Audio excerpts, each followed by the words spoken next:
Hello, very good evening. Welcome to Manungutna. Manungutna मैं पुरम पुतारा मुझे May की तारीख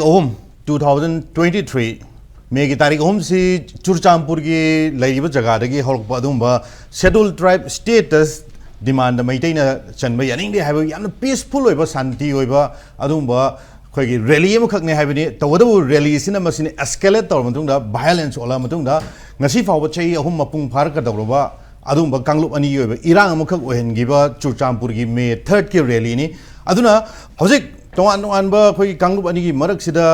कोई violence मैम खक थोखर मतुंगा कांगलुप अनी से लांच लोशन नबगी नमकता कोई सेंटर की अदुगुम्बा मखोई की तोंगान तोंगान स्ट्रेटजी मैम खक मणिपुर लेइबा कोई सिविल सोसाइटी ऑर्गेनाइजेशन कुकी मरी मेटे की मरक तब फमीनरगा लांच लोशन होनरपने लांचिंग भाव लोशन मसी कोई लांच स्टिल कंटिन्यू तौर लेरे लान लोशन की मरम से करीनो हंगपी मरुना सेंटर की अचौब इंटरवेंशन वालपने है वाफम लेरे हजिक मखा तारपोना हजिक लांच की मनुंगसिदा कोई पॉलिटिकल क्राइसिस मणिपुर की chief minister Shri Nongthongam Biren resign तौर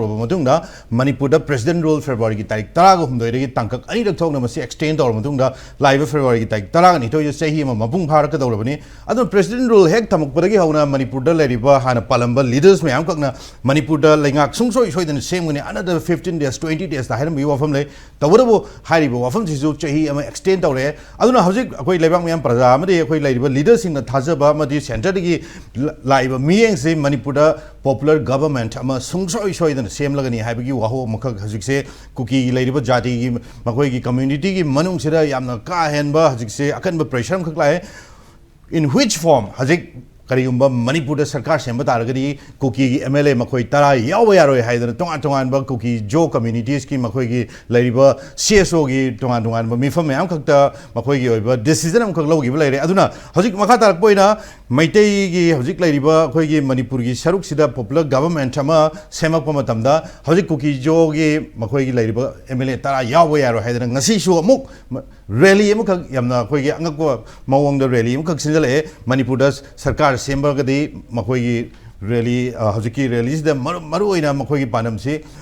मणिपुर की हजिक लेरिबा कुकी एमएलए तरा याव यारोय हाबनी अदुगा अमरोमदा मु यूके एन थोइबो ऑर्डर से करिगुबा रैली सिदा कुकी जो कम्युनिटी की मियोसिंग यावदब तारगदी मियोय अममदा लुपा लाख मंगा की फाइन तगनी हाबगी वाफम बोले अदुना हजिक यूके ने अदुम सु ग्रुप ते यावदब यूके ने ना फोंगना मतौ करमना हारिबा याम पीसफुल होइबा रैली सिदा मखोई मतौ करमना कमाइन तौरगा मसी जॉइन तौगदौरिना मखोई कमाइन तौर सरुक यागदौरिना हाबो वाहंसिनी अदुना अदुम बला लौलुप अमखकना फोंगना मखोई होइबा तोंगान तोंगान नोटिफिकेशन थोलकपा प्रेस स्टेटमेंट थोलकपा हारिबा वाफम मैमसिदा मणिपुर की अखोई गवर्नर लोइना लोइना मफम दुगी डीसी ना तुमिना येंगा लाइबगी मरम से यूके ने दा स्टिल लाइबा मखोई की ओइबा लाल हाउसिंग सपोर्ट तवे हाबगी वाफम ओइबरा हाबो वाफम दुनी अदुना नसिगी रैली दा थोइदोकपा अखोई की violence के ओइबा थोदोक लेते तवरबो मखोई की हजिक यामना अखोई की यामना अनडेमोक्रेटिक ओइबा लाइंगाक अम सेम तमदा मखोई की एमएलए याव यारोय हाइबा हजिक स्टिल मणिपुर सेपरेट एडमिनिस्ट्रेशन फंगद्रिबा मैते हाइबा जाति के पुनबे यारोय हाइबगी अदुकी खोलावनी हजिक लाइबो वफम से मरुइना ngasi topic Kuki-Zo rally against government formation. So I welcome Dr. Dhanavir Laisram, social scientist. Dhanavir, good evening, very good evening. Welcome to Manungutna. Loinana Oza Khuraija Mathawani, convener Kokomi. Oza Taramukshoge. So I welcome both of the guests on Manungutna Kuki-Zo rally against government formation. I will say randomly I was Dhanavir Radam Hojage. I don't know Dhanavir rally is a कोई याम peaceful rally ने है cookie ने सिंब rally से cookie जो community ने सिंब rally से कोई लेबाक कायनबगी मगोंग सिंब रैली अहमद अखोई मणिपुर की अचौब इम्पैक्ट पीरगा स्टिल मसी अचौब हजिक फाव कांगलुपनी यासनब लोइब नाइदना हजिक फाव अदुम लेरी है तारे मरक्सिदा कोई सु ग्रुप लेबसिमदी okay well and good fine यारे यूके नेगुम्बा अदुगुम्बा कोई लालहौलोप सरकार यानब पुरप नतबा मखोई तोंगानबा मिलिटेंसी ग्रुप अमा ओइना लेबा अदुना मखोइनागा हजिक प्रेस नोट थो मतुंगदा मखोइना लेरिबा आईटीएलएफ न से लेबा हजिकी मखोइगी रैलीस दा फोंगना सरुक यागनी हाइजलकपा अदुगा मखोइनागा कोई मिपुंग खरिमक यावदब तारगदि लुपा लाख मंगा मसिदा फाइन तगदबनी के हाइरकपगी वाफमना लाकपा अदुना साइवाइसदगी हौइना करी करी वाफम थामिना बया प्रेम ngasi release basically Tarum Dugi January gize Sigi Warisa Abzida Sugi UPF Keno Yoreko Aduga Kuki-Zo Council Yore Si Mayam Jingji Moina Moi MLAs in Siga Sabazida Sagi Sarkar Sembadu Yai Aduga condition Kara Tangadoni have to do the Nila Moi condition Ji political settlement oina number 1 da Union Territory Proposima Seng Thame Aduga Legislative Assembly gi matam ji loiding da timeline nama piraga moigi demand ji pihuba edi resolution lohobagi potum yoreko aduga aiba ahum subada written commitment ama house na pigadawni habako adu mari subadana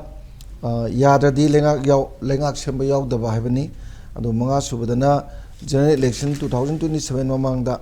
moigi pandam ji achieve tawbaina thamba potune ba khanari ada khana bazida adum pirse sarkar sembadi yaw biyai aduga condition ji sini habi duneba ada masida sarkar semba yaw bagi pot lakpadagi ni hojiki rally ngasigi kai kai matam dang laktoi je right ada masida mu lurai sina hojiki ITLM na kori bangasi rally se masi ayamba akhoi se village volunteer northeast moigi zone nam leidena adu yaure aduga maroina jelengam gi group su yaure adu moi masi na mu yaning da bhai tare ne ngasagi panbi gi ba UK ne wero ko asi mayam ji loina ma moina yaning da banina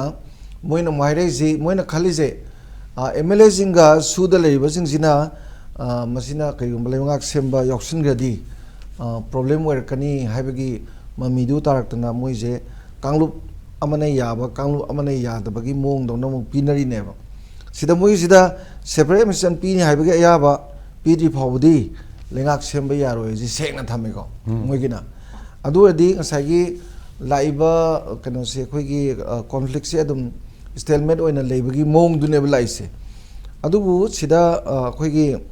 yengba yaba ma laisi Delhi gi makai dagi yam kanna maroina prem sarkar semna bakana honabai potse masi handakti yam chawma mi tai ko ahanba January gi first week ta tang ani ga manga ga da homna yam kanna initiative lorga Manipur gi governor unare tang ani da briefing to holle ko adagi di tang manga dana chief secretary DGP adagi maroina khoi gi se keno sing military operation toriba gi officers sing yarga amu khanare khanabajida phase 9 na moi IDP sing changan bagi first second third phase thamgre ko adugi security pi bagi potpo khanara matungda hoi adugi khanabadu da budi lengak sembagi wabudi yawde ko adaidi ko na lengak sembagi wafamji lakpadagi di misrada mana northeast ki political advisor ka piraga sarkar semba yanabagi potu direct sinabaduna neba misrana ngasi laiga sisuko aduna sigi ji leibanina hojikisida Delhi na interest khara lorpagi mami tabajina aina khanjabada sarkar ji semba yanabagi khwaidi maru poti kuki jingni dana aidi Kuki-Zo kambu sing sina yetpanina MLA singduna magi motu yawning balere maju moina pressure kan banina tokpa khotpaju leibi aidana adugumbagi du yengaga aina khanjabada prem maroina se hayeng tangtram ngada unagadori ba MLA kuki MLA sing unabasida moina kari piga dage se ngasigi releasina yam chawba moida para ama piri neba noi makha tabi yaroi separate mission piri bawdi sarkar semba yaroi kholoi du thamnana ba moiji handongna bagi potu pibagi mamiji yam chawna tawagi wamang yan bagi rally amane na khalle maramdi Traumdoigi resolution du madu tasengna haragadi aduda dum yanaragadi pot amadi la dongneba ada hojisida mu khara yengba yarayse yawri bajing je MLA je hawkhole yawre nemcha yawre lenjang ang yawre ko adi paukilan yawre chunun thang yawre moi manga me yawdo manga je khokte yawdre adi kimyo hangsing yawdre Benjamin Balte yawdre ko mabudi kana tawre aduga akhoi ngusarling sanate yawdre letpa hoki mko ina moji ma yawdre ko mo yawdaba simalaire ayawba simalaire isam samna prem moigi manung jida hojik se ayaba yadabagi pot lakpagi mamidi tare aduda hojik se manung da ꯑꯩꯈꯣꯏ local newspaper ꯑꯩꯈꯣꯏꯒꯤꯗ ꯁꯨꯝ analysis ꯇꯧꯕ ꯀꯥꯡꯕꯨꯁꯤꯡꯅ ꯊꯝꯕꯗ ꯀꯔꯤꯒꯨꯝꯕ ꯂꯩꯉꯥꯛꯁꯤ ꯁꯦꯝꯃꯛꯑꯗꯤ minister ꯄꯤꯕꯁꯤ ꯀꯨꯀꯤꯔꯣꯝꯗ 3 ꯄꯤꯕ ꯈꯣꯠꯄ 2 ꯂꯩꯗꯅ ꯈꯔ ꯕꯔꯒꯦꯟ ꯇꯧꯕꯒꯤ ꯃꯇꯥꯡꯒ ꯌꯦꯡꯉꯀꯥꯟꯗꯗꯤ ꯌꯥꯎꯔꯣꯏ ꯀꯥꯏꯅ ꯂꯩꯕ ꯀꯥꯡꯕꯨꯁꯨ ꯌꯥꯎꯅꯅꯕꯒꯤ ꯏꯟꯖꯟꯕꯒꯁꯨ ꯑꯗꯨꯝ ꯌꯥꯎꯅꯕꯖꯥꯠꯅꯤ ꯑꯗꯨ ꯂꯣꯏꯅꯃꯛꯁꯤꯅ ꯈꯔ ꯄꯣꯖꯤꯇꯤꯚ ꯑꯣꯏꯅ ꯌꯦꯡꯉꯒꯁꯨ ꯑꯩꯅ ꯈꯟꯖꯕꯗ ꯍꯧꯖꯤꯛꯀꯤ ꯃꯔꯨꯑꯣꯏꯅ Kuki-Zo ꯀꯥꯎꯟꯁꯤꯜꯒꯤ ꯀꯥꯡꯕꯨ ꯑꯗꯒꯤ ꯚꯤꯂꯦꯖ ꯉꯁꯥꯏꯒꯤ ꯚꯣꯂunteers ꯅꯣꯔꯠ ꯏꯁ ꯖꯣꯟꯗꯣ ꯃꯣꯏ ꯑꯗꯨꯒ ꯍꯧꯖꯤꯛꯀꯤ ꯖꯦꯂꯦꯡꯒꯝ ꯒ꯭ꯔꯨꯞꯁꯤꯡꯁꯤꯅ ꯃꯑꯣꯡ ꯑꯃꯅꯤ ꯁꯨꯗ ꯌꯥꯎꯗꯕ ꯂꯥꯜꯍꯧꯕ ꯑꯗꯒꯤꯗꯤ CSOꯗ ꯉꯥꯏꯍꯥꯛ ꯂꯩꯇꯅ ꯅꯍꯥꯟꯉꯩꯗꯒꯤ ꯏꯟꯚꯣꯜꯚꯃꯦꯟ ꯂꯩꯇꯕ ꯃꯣꯏ ꯑꯅꯧꯕ ꯀꯥꯡꯕꯨ ꯈꯔ ꯊꯣꯛꯂꯛꯏꯁꯦ ꯃꯣꯏꯁꯤꯅ ꯄꯥꯝꯕꯁꯤꯅ ꯄꯨꯔꯥ ꯍꯧꯖꯤꯛꯀꯤ ꯂꯩꯔꯤꯕꯁꯤꯒꯤ ꯑꯦꯒꯦꯟꯁꯇ ꯂꯩꯕꯅꯤꯅ ꯌꯥꯝ ꯀꯟꯅ ꯃꯣꯏꯅ ꯇꯧꯕꯁꯤꯃꯗꯤ ꯇꯁꯦꯡꯅ ꯁꯔꯀꯥꯔꯅ ꯅꯝꯗꯒꯦꯗꯤ ꯀꯩꯁꯨ ꯅꯠꯇ꯭ꯔꯦ ꯁꯨꯒꯤ ꯄꯣꯠꯇꯨꯗꯤ ꯁꯁꯄꯦꯟꯁꯟ ꯑꯣꯐ ꯑꯣꯄꯔꯦꯁꯟꯗ ꯂꯩꯔꯤꯅꯤꯅ ꯂꯩꯉꯥꯛꯅ ꯍꯥꯏꯅ ꯈꯣꯠꯅꯕꯗ ꯑꯗꯨꯝ ꯌꯥꯅꯤ ꯑꯗꯣ ꯁꯨ ꯌꯥꯎꯗꯕ ꯀꯥꯡꯕꯨ ꯃꯌꯥꯝꯁꯤꯡꯁꯤꯗꯤ ꯁꯤ ꯅꯝꯗꯕ ꯑꯃ ꯆꯪꯗ꯭ꯔꯥ ꯅꯝꯗꯕꯒꯤ ꯄꯣꯠꯇꯨ ꯁꯔꯀꯥꯔꯅ ꯂꯧꯕꯝ ꯊꯣꯛꯏꯅꯦꯕ ꯑꯗꯨ ꯂꯧꯔꯛꯀꯗꯧꯁꯨ ꯃꯥꯜꯂꯦ ꯃꯔꯝꯗꯤ ꯍꯟꯗꯛꯀꯤꯁꯤ ꯌꯥꯝ ꯀꯟꯅ ꯊꯝꯃꯦ ꯑꯗꯩ ꯑꯃꯅ ꯑꯃꯨꯛ ꯌꯦꯡꯕ ꯌꯥꯕꯁꯤꯅ ꯉꯔꯥꯡꯁꯤ ꯁꯤꯇꯤ ꯀꯟꯚꯦꯟꯁꯟꯗ ꯑꯩꯈꯣꯏ ꯁꯦꯃꯤꯅꯥꯔ ꯑꯃ ꯇꯧꯏꯗꯅ ꯔꯤꯁꯔꯖꯦꯟ ꯃꯅꯤꯄꯨꯔꯅ ꯑꯁꯥꯅꯥꯐꯜꯒ ꯃꯅꯤꯄꯨꯔ ꯌꯨꯅꯤꯚꯔꯁꯤꯇꯤꯒ ꯄꯨꯜꯂꯒ ꯇꯧꯕꯁꯤꯗ ꯃꯁꯤꯗ ꯒꯕꯔꯅꯔꯅ ꯄꯤꯕꯁꯤ ꯅꯥꯔꯀꯣꯇꯤꯛꯁꯀꯤ ꯋꯥꯊꯣꯛꯁꯤꯃ ꯂꯣꯏꯁꯤꯟꯕꯒꯤ ꯄꯣꯠ ꯊꯝꯃꯦꯀꯣ ꯃꯥꯒꯤ ꯑꯖꯣꯏ ꯀꯨꯃꯥꯔ ꯕꯂꯥꯒꯤꯁꯦ ꯒꯕꯔꯅꯔꯒꯤꯁꯦ ꯑꯗꯨꯒ ꯑꯣꯔꯒꯅꯥꯏꯖ ꯀ꯭ꯔꯥꯏꯝꯁꯤ ꯂꯣꯏꯁꯤꯟꯕꯅ ꯄꯤꯁ ꯄꯣꯔꯛꯀꯅꯤ ꯍꯥꯏꯕꯒꯨꯝꯕ ꯑꯗꯒꯤ ꯃꯔꯨꯑꯣꯏꯅ ꯑꯐꯕ ꯒꯕꯔꯅꯦꯟꯁ ꯂꯩꯕ ꯌꯥꯝ ꯐꯖꯅ ꯊꯝꯃꯤ ꯃꯥꯅ ꯑꯗꯣ ꯃꯥꯒꯤꯁꯦ ꯑꯩ ꯉꯔꯥꯡ ꯍꯥꯏꯐꯦꯠ ꯌꯥꯝꯅ ꯐꯖꯅ ꯀꯣꯚꯔꯦꯖ ꯇꯧꯋꯦꯕ ꯇꯥꯏꯌꯦꯕ ꯑꯗꯨꯗ ꯀꯔꯤ ꯈꯟꯕꯅꯣ ꯍꯥꯏꯕꯗꯨ ꯌꯦꯡꯕ ꯆꯪꯕꯁꯤꯗ ꯌꯥꯝ ꯂꯥꯏꯕ ꯑꯃ ꯎꯔꯛꯏꯁꯤ ꯅꯍꯥꯟꯒꯤ ꯇꯥꯡ 2ꯒꯤ ꯕ꯭ꯔꯤꯐꯤꯡꯗꯨꯁꯨ ꯃꯥ ꯂꯩꯉꯥꯛ ꯁꯦꯝꯕꯒꯤ ꯄꯣꯠ ꯈꯔ ꯍꯥꯏꯐꯦꯠ ꯊꯝꯃꯝꯗꯧ ꯃꯥꯜꯂꯦ ꯒꯨꯗ ꯒꯕꯔꯅꯦꯟꯁ ꯑꯃ ꯂꯩꯕ ꯍꯥꯏꯗꯤ ꯃꯥꯅꯗꯤ ꯌꯥꯔꯣꯏꯗꯅ ꯑꯗꯩ ꯔꯨꯜ ꯑꯣꯐ ꯂꯣ ꯐꯖꯅ ꯆꯠꯅꯍꯟꯕꯒꯤ ꯄꯣꯠ ꯑꯗꯒꯤ ꯅꯥꯔꯀꯣꯇꯤꯛꯁ ꯋꯥꯊꯣꯛ ꯂꯣꯏꯁꯤꯟꯕ ꯒꯥꯏꯁꯦ ꯑꯁꯣꯝꯒꯤ ꯄꯣꯠꯁꯨ ꯌꯥꯝ ꯌꯥꯎꯔꯤꯑꯕ ꯑꯣꯔꯒꯅꯥꯏꯖ ꯀ꯭ꯔꯥꯏꯝ ꯂꯣꯏꯁꯤꯟꯕ ꯒꯥꯏꯅ ꯍꯥꯏꯔꯤꯁꯦ ꯃꯁꯤ ꯄꯨꯂꯞꯁꯤ ꯌꯦꯡꯖꯔꯒ ꯄ꯭ꯔꯦꯝ ꯑꯩꯅ ꯑꯍꯥꯟꯕ ꯔꯥꯎꯟꯁꯦ ꯊꯝꯖꯅꯤꯡꯕꯁꯦ ꯃꯈꯣꯏꯒꯤꯗꯁꯨ ꯃꯣꯠ ꯃꯥꯟꯅꯕ ꯃꯥꯟꯅꯗꯕ ꯊꯣꯛꯑꯦ ꯀꯣ ꯍꯥꯏꯗꯤ ꯁꯔꯀꯥꯔꯁꯦ ꯁꯦꯝꯃꯒ ꯀꯟꯗꯤꯁꯟ ꯑꯃ ꯊꯝꯃꯒ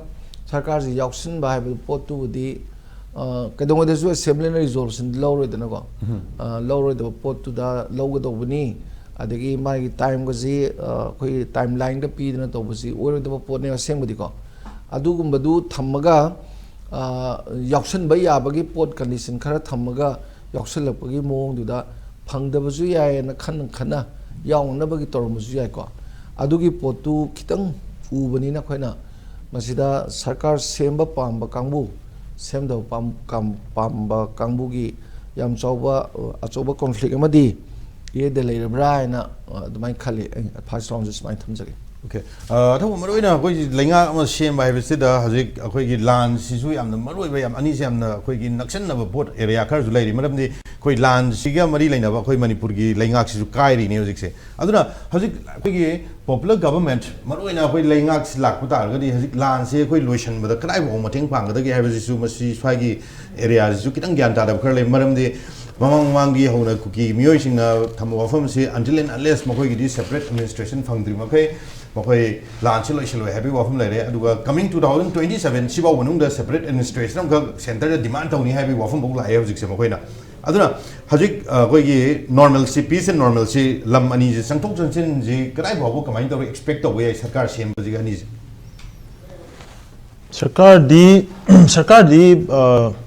सरकार सेम थोएं खले प्रे सरकार सेमद्रगदी अखोइना एफिशिएंट गवर्नेंस सी सुंग फंगोय होजिक तौरिबा अखोइगी प्रेसिडेंट रूल की एडमिनिस्ट्रेशन हाइबसिदी इंटरिम अरेंजमेंट अमनी प्रेसिडेंट रूल दा रिलाई तौरगा डेमोक्रेटिक मागी सिस्टम अमदा रिपब्लिक ओइरबा स्टेट अमना प्रेसिडेंट रूल की इंटरिम अरेंजमेंट दुई मखादा अखोइना नुंगाइना लेबा सिमा मपुंगसुबा फारोदमनी महाक्ति ओनली अखोइना ममांगदा पॉपुलर गवर्नमेंट लेनिंगे मतमदा ngasai law and order gi situation ama lakhiba crisis lakhiba adagi di magi constitutional kogi scheme singda kitang madugi kogi disturbances lakhiba du reset tonanaba center dagi magi khara henna absolute oiba authority ma substitute tawrakanda matam khara madugi interim period am lawraga deda reset tawraga amu popular government da transfer tawgadabani aduna adugi logic to the yeng matam da popular government ama lehen ba masimdi yam tangai phadre adubu masi akoina saigi maruena chin kuki mijo jomi marom saiki MLA singda Manipur gi laibak si moi gi MLA gi kano wisdom da akoina depend tawraga leibi aponate maram di kaino da hairiba ngasai apunba MLA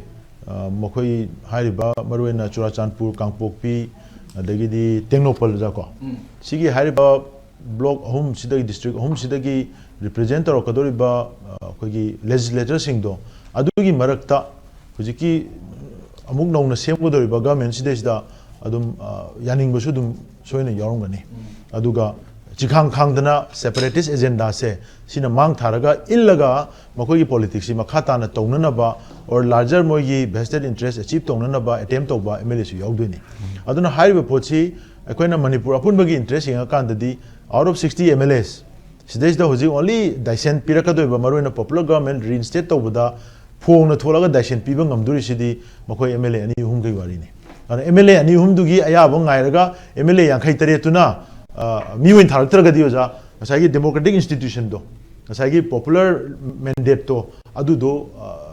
magi values mangi dune haiba my credibility mangi ne aduna hana koina popular government lakpa natraga laktaba haina leram misidi center magi policy do maruena Manipur crisis ta center na karama makhal yengaga crisis asi manage tawraga purige haiba midiyeng dudane ngasi koina Manipur hoji irang thoe irang lotion ngamdre haise masi kuki ga mete ga yanadaba ki wari nate India government gi intention da irang lotion haning bagi moida intention ma udre ba ad hojik ta khara khara mareng chala kan da ja army chief na ngai ba ton de ngo ngarang sidai da city convention da pangthok pa moi gi thorom du gi program sida governor na ngai ba ton ji yengu ko adagi di khoi gi tongan ba media house na thamai ba ton ji yengu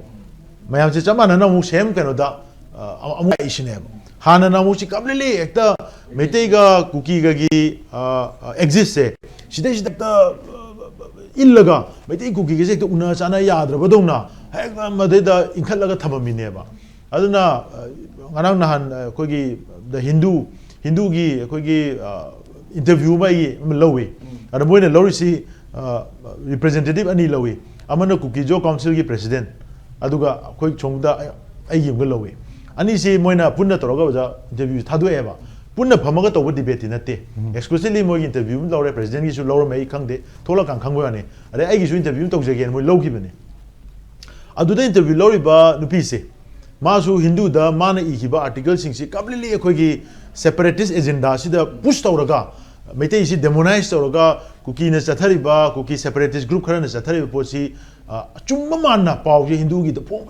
tawma mi ne ba adu na ngarang di nahan gi interview si di popular government ama lakpa taraga di president ru se kya mai pan ho ji thabak chathari gi hange na yadre president ru loire fail loire na haire are popular government lak taraga di kuki MLA sing ji assembly da lakko secure oibra adu di na la khangni kuki MLA da lakpa ya roire khuji bo kana haibi yauge haina aidi moina yengai se adu gi environment si thire aduna sigi pochi India government gi intention India government gi magi policy gi magi willingness da leibane masigi pochi tawdana sum lakpaduna hojik su tampalom site di hostile element leitre hejo ja koi adum hanjan declare tawre me amona hairabani airport access to bi yare hospital kai dana 1 lakh purak pada kanam na kai haiban natre medical college in the like tambo ko problem leibane natre then mi phaudo phaujin tawra thindok pi ba Churachandpur da imphal le laga atopalam de laga imphal le tawra Churachandpur chakhiba kano chakhiba Kangpok pi dagi dead body imphal phauga palen pujage haibada dum pu dum hai ko jo asiba kai gi si chapra kana kai hai do puna ana hai ado mokoi minoin thingi haibadi thingi ba hojik peace process sida disrupt tawriba or masida obstacle piri se prem organized oiba group khara khatangai horam adugi organized oiba group khara si manungda khulai paiba kangbu kharam su yaure haiba khulai paiba kangbu khara si manungda hoji prominent oina umang da tholai se kana no haidi yanan bada ngasai gi UK ne number 2 da village volunteers eastern zone number 3 da ngarangi ireng khungi da tholokpa Kuki National Front President Group ki koi gi ngasai gi nangi Tiger Kip Gen hariba sigi magi kadar group sing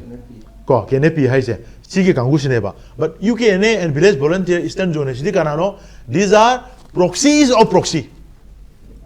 si group se masi India government proxy army wena mercenaries wena thamiba su group se sigi maraktagi moina mu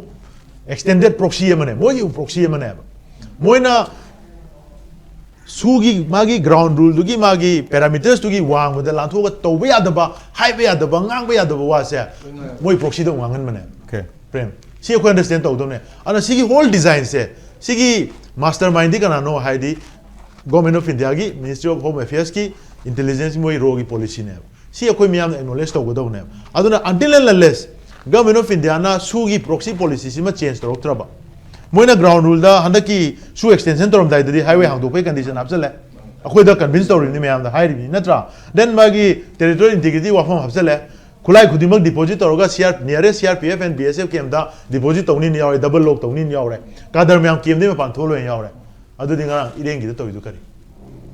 security forces me among them chali to kaim to de adu tardi state central government center ki side gi central forces in that there is a clear instruction moi de impunity piu kuki khulai pai ba singna operate to budadi no ne am disturb to bya de naga gi torok pada mite gi torok pada ate ite torok pada di necessary action adum lo lawum tokpa nagi code of rule nagi manual na nagi military gi code of kano manual na pi ba instruction do follow to adu moi de di there should be always restraint akoi da hana confirm toro decision lo godam ni na thado pugum bane adu na akoi ne hojik lakaduri de no India government gi whole masi gi proxy gi drama se masi lo shel handu na akoi gi ultimately akoi gi objective oi dia ro adu na ne akoi na hojik sigi por me su mathang thola ni hojik ti mai sing na tare taram ni na sigi pochi India government my policy hongan na bagi movement lom da India government da pressure people da kuki tanale tainale ra ba akoi de thajal ei ba hui du ka sum tan kaw le hui bu du suni thidra gi hui du di hal ro adun kaw na leitam ne aduna adui potu de gi thaido ga hui mapu si da directly akoi deal to chang bu du ni aduna mayam hup ga akoi na ngarang declaration pizza is kai no da 31 January si da tangai phadana mayam hup tane India government da no gi proxy war gi thau si lepu indigenous population da proxy war to we thau si lepu akoi gi territory se mercenary sing da no na manting na thoga sina thoboi thabak to we aroi haibasi masi expose to we matam do yoro paduna akoi adon da push to rei ne ba ana government sembagi pochi su group na kaim to dong na te jang sa habi du ni they are completely under the control mandi moina mobilize to ga semak pa group ni moiga sign to ni say you are suspending operation with armed groups who doesn't have any operation to to na ki te moi masem ta counter encounter to na ki bale de ambush to ki bale de no mai marum kam na ki banate adu burma de pusalak pa mercenary forces me amdu legitimize to ga koi singlak ta kem sala thamaga makoi bu ching da thol laga naga kun sing da metei sing da chatok chasin da disrupt to laga terrorize to ga thambasi India government ki policy na trosibo sigi pochi India government hong dana akoi na karai da peace process ko rai to duri ge aduna makoi je koi thengang ambra koi na ngam te state ki level legitimate forces law enforcement agency na thengan ga damni hari ba kangu du India government instruction pi dra kan da karai de gi to do ba aduna buji government sem go dori ba ama to go dori ba hari ga su punamak si India government gi willing da moi intention do depend to ba aduna madu gi intention si chumna la amagadi hari ba sigi koi na MLA ya de ga si kaimta method to de MLA ani humna daishen piraga MLA ya khaiteret ki verdict to ja mirai ba yabra ne democracy ne koi se moi yaudana sarkar dum sem pi ai government dum sem bi assembly nu phang galo re moi la ko la ta ba it's up to them ai moi gi welfare gi thabak sing da MLA ku tang da phang tra kan da public sing moi da dum ai assembly phang ro ko lo si do re haijar kani adu gi spirit ta le hori ba akoi gi majority legislators sing do moi na du decision je ja opposition yauna government semo haidana push to go ne ba adu to dana kuki ani hunu ya den moi ya da ba ngai le ga di moi di conscious daisen ni khangna mari yela le rim ni oijo da ba phangoi da ba object India government already high ra separate administration ni wafam di oji ku wena ja feasible oi di se clearly moi meeting to da hijack ra bane government already high gre high bu ji ma khata na pursue to no hana ba mete hatkani haira ga di India government yaro have a porma pi de yaro have da mete do in hatkani haira ga di moi do karma makhal gi ka jibano have si miam da soida na moi mathak ta accountability question am la khane ba ar ma khata na mete do unjan bu yaro oji moi ko ta le maroi na thabo mamang da khoi gi civil society organization sing pun gi ba maitei mani kuki adigi tunga tungan ba khoi maitei kuki legislation pun gi ba adu masi phau ba du gi hai ba mayam du gi ma gi chap cha ba pholam khak ti phang gi da ba fail oi re hai ba mukti hai roi ge adu gi pham gi ba mayam du ngasi hojik khoi gi sarkar se mai wa pham buk lai ni adu na mamang da mapung pha bong ngam gi da ba je masi sai wai masi gi loop hole je masi sai da masi any like political connection ga mari leina ba phum oi du na traga lai ri ba jati sing ga maitei gi punjan ba ya da ba wa phum oi du ha phau ba masi gi resettlement am khak loisan bang ngam da ba je mamang da hanjan hanjan pham ba dar ga jo adu nga sai no mamang da ape ai panjari do akhoi shon da hang do e ha impal kai problem lai tre hai le ma'am लोई लाप यार है ममांग दे air hostess नुपी मचाम सिबदा माई मयम all ambulance सिदा मयम सिले रे को सिदा माई मथों मं पांगथो पदा थिंग बलेते पुबिरो हाय ले मोगी ऑर्गेनाइज ग्रुप खरना सेपरेटिस्ट एजेंडा पूरा चटपा कांगू खर दुना थिंगे हा ममा दो कोई दुम पाउदो यौरिम ने कोइना खबर हापिम ने लोई लाउथोइ नि नत्रा अदुई मतुंग दा कोई थादौगी चिनाव सिंग लाए जा जाव मी कोई याव कोई फमिन रे वेलकम तोरे इमा म्याम तौना कोन वारी सान तौरे हनखि बता मा हातोक पिरे अदु तादी peace process ta disrupt toriba terrorist elements hindu akoina lakshan bangam manate India government gi state force central forces law enforcement agency me yamna action logodam natra torbung da resettlement tore thangnaba nangi gambi phai kano du dagi nomai kapsale bomb kapsale ha adu mathakta nakan da BSF kem le action logre saiton da bomb id tarin pan plan tore ahum mari pokhai re adu matung da action logra logre FIR pa le tumi le thokre अदुमाइन तौदना चिंगदा हौजिक्सी terrorist narco terrorist की breeding ground अमा होइना India government सेमगा थमगा अदुदे दुदगी सुम टेरराइज तौगा लेहलगा अखोइना स्वाइदा पीस इनिशिएटिव दु कयान इफेक्टिव होइदोनो बजा इफेक्टिव होइगे हाइ तारगदी अखोइ पीस की दमुदा थोलेबा मयाम सिगा स्टेट की लेरिबा law enforcement agency administrative agency मयाम सि पुल्लगा पुन्ना इंजलकांदा एंटी पीस एलिमेंट्स दुगी मथकता necessary action do logo dong ne aduga control and contain to dong ne adu to hon dabdo india government ta kom to ngarang nan irengi to report chi living example ni na tra asiden terrorize to ba or terrorism da legitimize to ba thong later bane video evidence later bani audio video evidence later bani adu mo mayam dui mathak ta kaim to dra kan da karai dagi khone peace la khungam don na pot si peace la handri si india government gi intention da wena mak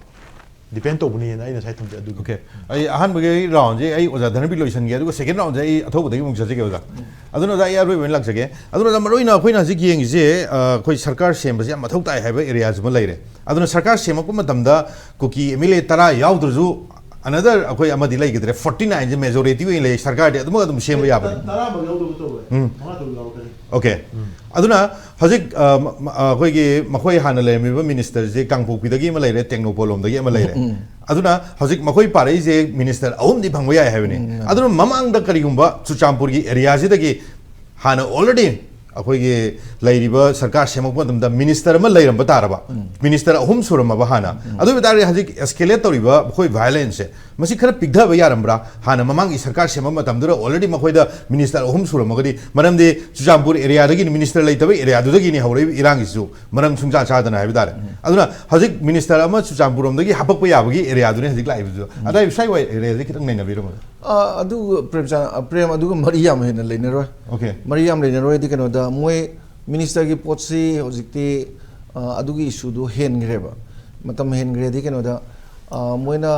pamiba moigi separate mission gi adagi union territory gi potsi da hete in ba horop matung dagi di mantri nungri adu du di yadreba kano da hanagi bot karaga leiba kangbu jing du ju tharme de irang thoe me 12 to ne ba moina moi tholai du ju adi separate mission pi gadam ne na mani MLA tara na side do tholai do aduna adugi du lei rak pai ji am nai dana matam je me third ai di am nai ba aduna adugi du lei ba hai se yam kanna moi ju yaw na pressure to bahur am ne ba kai ron la prem sing ji di yam lui sing ji di election na te ai du selection ne ai du moi karai mi am ju moi na kalini bol lephan ge moi makut le re lephaloi makut le re aduna moi ju moi na phanam pam ju pam dru ju yam kai na to bungam deba aduna moi gi interest thabak to buna taba sai lup sing du gi se keno gi keno amsung UPF ki interest thabak to bu oira gadi moi di hojike separate mission gi posi fazana masigi determination ji leira ga in bahor pa matamnina mantri oigera amo oigera bulldozer tobuguno takhaira abne badum aduna phanayamna orsu adum yararoi aduga handaki moi lengak semba yabagi poramaga laijisu sugi yoribu kambujingi indication leirangmaneba haidi moi meeting tawminai ni punna ko punna tawbada condition kara thamaga sarkar semba yabagi potka thamaisi thamiba condition du kaisu assembly da withoro da pot amaneba natra adagidi moi khangimni hoje akoi athokna haiba dumaina sarkar semba da moi yaw da baji moi yaw di semaroi gaiduna Delhi gi magi proxy dharma gi manungda Delhi gi intention duna semala roi khanma matam di yabi ai ko Delhi na 7 ge na khalak matam da di darkar laite di kaino da masing du moi 10 du lokthok ga yam deba yameba adai ha ne coalition to bagi ato party me amju lei aduna adugum badu tasengna Delhi gi magi phirepsina tasengna sarkar semning bagi mong du leibani sema gadi yahudragadi problem oigadra ji moi gi maike degi ju khanaba me am yawbuduna bu condition ama thamaga yahon be yabai pot thamai neba aduga hojiki rally ga chatna amu asagi koina panjagi ba nang village volunteers notice zone oigera degidi jelengam gi group oigera moi adu nataba koi gi kene e naga tawrise moi sing jinamu hojiki du kaigumba moina smai pi gramnina hayeng in rai mele me amun doise aidi kugi jingli je 15 je sida moina lowgadaba ware moina hainagadaba wari sagadabadu moina pama mongdo haibi hadana baidi taseng moi dai haisi MLA amasung suda yawba organization civil society organization atai taina sigi sarkar sembaje yauksan bi yaro is direct thamabneba adugi potu piraga hayengi meeting sida MLA sing dugi maron do khara chumthok chumjin tawgadra aidi khoigadra aidi moigi favor da lakadra haibi mongda plan tor muzi ai ba adubu amoro Delhi na pamagadi prem soidana anyhow dum same gini aduga misrala aga moi mya unadu ju sigi wafam ji khara thamnaram ba yain khalleba adu karigumba tangai pharaktragadi nansu lai myam jing sidi su dalebadabu amrom dadi suspension of operation leibagi yanabagi matungina khutaba ya de khote phaw punba ya de haibi wani aduna tabu kangbu jing sidi takai ga dilu tak thai ba koi takai myam sidi aduna madu Delhi na khara hen na torokado manbagi pot khara hanakti am seriously lobuje misrala iba adegi monde assign toraiba adegi governor gi kai gi mai warol myam sigum ji ngorgadi hanagi mieng du khara hongpagi poram lakpasin Delhi na upamadi apamadu soidana tobod mai adum pangna torokne adumai thamjagi